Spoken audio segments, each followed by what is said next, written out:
gentlemen, in this video I'm going to discuss the topic of why Dior as a fragrance brand will never be the same again as long as Francis Kurkdjian is the creative director of Perfume. If that sounds interesting, then stick around and let's not waste any more time and let's begin this discussion. So if you've been living under a rock, Francis Kurkdjian overtook the position as creative director of Perfume at Dior back in 2021 from the legendary perfumer François Demachy, and since then Dior as a fragrance brand has not been the same because their perfume releases have either been questionable, reviewed with mixed comments, and for some people outright failures. But let's start from the beginning. This is not Francis Kurkdjian's first time working with Dior, but it might be the most significant time because the very first fragrance that he released that really mixed the waters was this one, Dioriviera.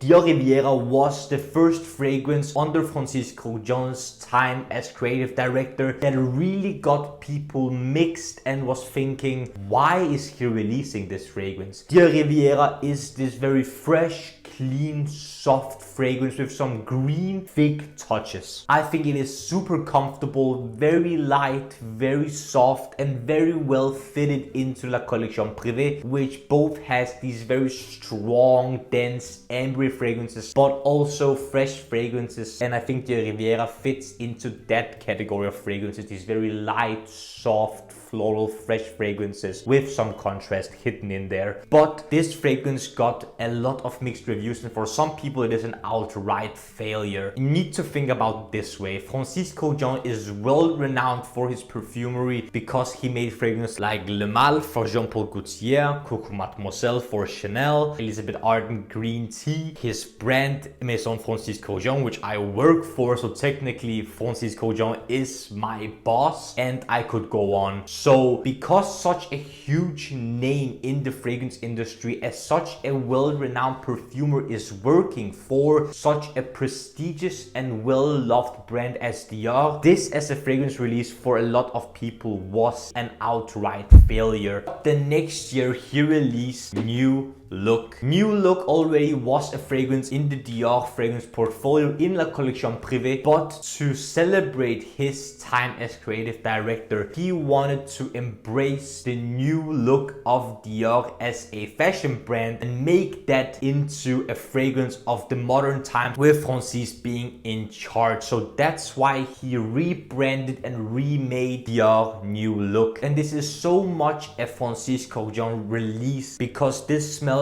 like some of his other work, specifically for his own brand 724, but in a slightly different direction. New Look is this very aldehydic, fresh, soft, almost laundry-like scent with an ambery resinous touch to it. Very long-lasting, very abrasive, and very divisive. I am one of those people who actually really like New Look, and I reviewed it when it came out and gave it a very solid rating because I really enjoyed it. I really like this scent profile, but I definitely understand why people do not like it because it is very divisive and certainly not for everyone. Again, another fragrance from Francis that has gotten mixed reviews and for some people is an outright failure once again. And in the same year of 2024, Francis released his most controversial fragrance for Dior as of that time, Dior Sauvage Eau Forte. Dior Sauvage Eau Forte is a water-based take on Dior Sauvage, and there's a specific reason why he made that fragrance. A lot of other fragrance brands are starting to make their own water-based fragrance to be more sustainable, alcohol-free, and make a fragrance choice for some people who might not like alcohol in their perfumes for one reason or another. And this has been a trend in the fragrance industry for the last couple of years. So that's why Dior as a brand wanted Francis to make this move move into the industry and therefore create Sauvage, their most sold fragrance to date and one of the most sold fragrances of all time, into a water-based fragrance. And I can tell you one thing, I do not like Sauvage or Forte. First of all, I do not like the sensation of getting a white mixture of perfume oil and water onto my skin, which looks very questionable but also feels like you're spraying lotion on yourself instead of actual perfume. And I don't think it resembles the smell of Sauvage as much as the other fragrances. It's just a very musky, clean lavender scent, which I'm not really a fan of. That's why I haven't reviewed it yet, because I think it's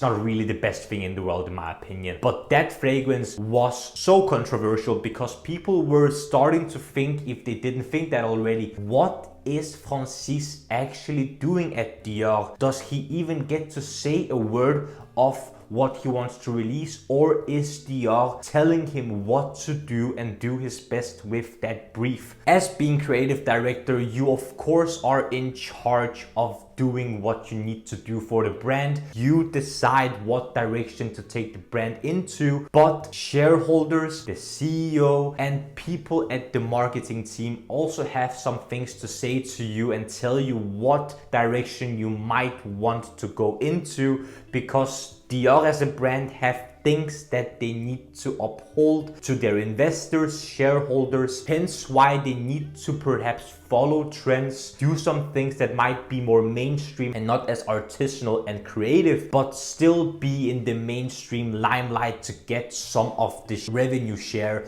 in the fragrance industry. So that's why the previously named fragrances have been made perhaps now in 2025, and Francis Kurkdjian has been very much under fire by the fragrance community for some specific reasons. In the start of the year, he released Bois Talisman, which is this very ambery, woody, smoky vanilla fragrance in the La Collection Privée line. I haven't reviewed it yet, but I have gotten to try it and I really enjoy it. It fits very well into La Collection Privée, but a lot of people think it is mediocre and might remind them of Maison by the fireplace. So a lot of people are outraged by the lack of creativity from Dior as a fragrance brand. Also because at the same time of releasing this fragrance, Dior has made some changes to the bottles of La Collection Privée. Instead of making 40 ml, 125 ml and 250 ml, they made 50, 100 and 200 ml, but the prices have stayed the same, so you're getting less ml for the bigger bottles but paying the same price. So of course a lot of people got outraged by the sheer greed by the Dior brand for making this adjustment. But the most controversial thing that Francis has done by far is taking something that the fragrance community truly loved, Dior Homme Parfum. Dior Homme Parfum is one of the most loved fragrances from Dior by the fragrance community because it is a true masterpiece. I truly love it and I've talked about it many times. You can check my video up here in the corner. But Francis relaunched it, discontinued the old one and relaunched it to Dior Homme Parfum 2025. This was,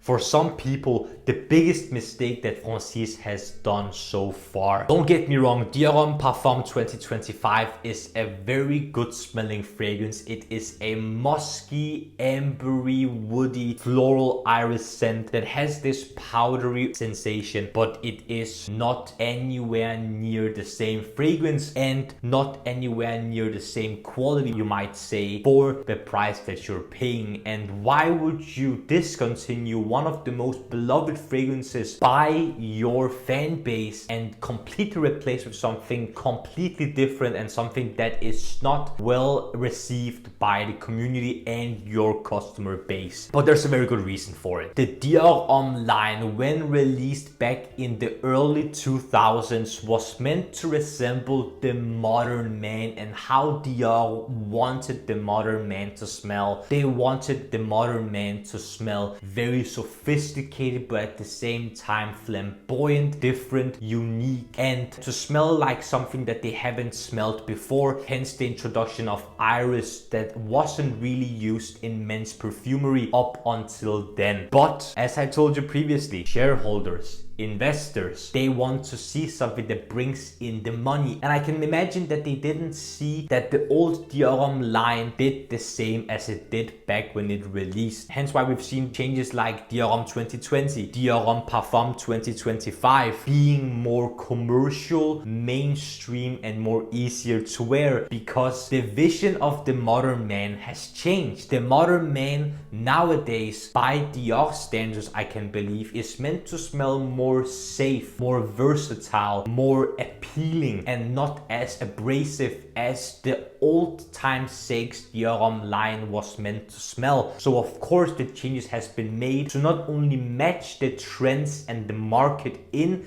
2025 and onwards, but to be more appealing for the modern crowd. I think it is a real shame, but you need to think about it this way. Money comes first for such a huge company like Dior and of course the LVMH group. So of course these changes needed to be made by Dior, as at least in their opinion. Hence why the Dior Homme line will not be the same again anytime soon, in my opinion. And the only way Dior can come back to the community and to apologize, if you want to say it that way, is either by replacing the creative director, which I don't see anytime soon, because in my experience, Francis Kurkdjian, even though very controversial, is still doing a very good job as creative director. He creates what the brand wants, but to the community standards. These are not very creative, interesting, idea sparking, or in any way imaginative, but they are up to date and up to image for what the Dior brand wants. If Dior wants to make a change and go back to the way things were, you need to replace the creative director, but I don't think it's going to happen anytime soon. And Dior will need to keep the things that the community loves the most. But with that said, you can truly see that the direction Dior is going is not going to change anytime soon, because when you look at the commercial material of Francis talking about the new releases for Dior,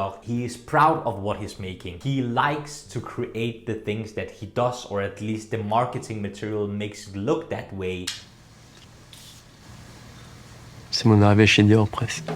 And I don't think it is going to change anytime soon, but I think the best thing that Dior can do is to bring back the original Dior Homme Parfum as Dior Homme Parfum Original, as they did with Dior Homme Original when they made Dior Homme 2020. So what do you guys think? What do you think of Dior's current events? What do you think of Francis Kurkdjian as creative director of perfume for Dior? Do you think he, as a creative director, has been a total failure? Do you think he's doing great things at Dior? I am very intrigued to see what you think down the comment section below. But before I leave you, I think he's doing a great job, but controversial things are going to be controversial for a reason. Changing fragrances, rebranding fragrances, discontinuing some of the most beloved fragrances are going to be a hellfire of mixed comments from the community, the customers, and people around you. So of course he is under a lot of stress, but that is what a leader does. He does what he thinks is the best for the brand, for the company, and for the customers. But he truly knows that. He has been a part of his own brand since 2009, so he knows what he's doing. People that buy his fragrances know the style of his perfumery. So Francis knows what he's doing. He knows what is going to happen. And I like to say that I'm aware of that. He knows that the fragrances he releases are going to get mixed comments, but he knows that he is doing his best work for Dior based on the things that Dior wants him to do. Gentlemen, this was my comment and opinions about the current situation at Dior. Do you think Dior is doing a good job? Do you think they have completely lost the plot? Let me know down the comment section below what you think